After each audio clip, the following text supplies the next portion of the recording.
there was a new way to look at people of the region, which is through the lens of radicalism.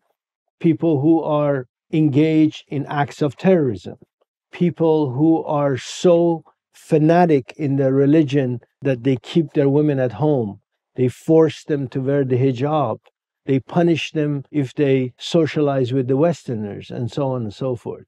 These images are produced by Western media.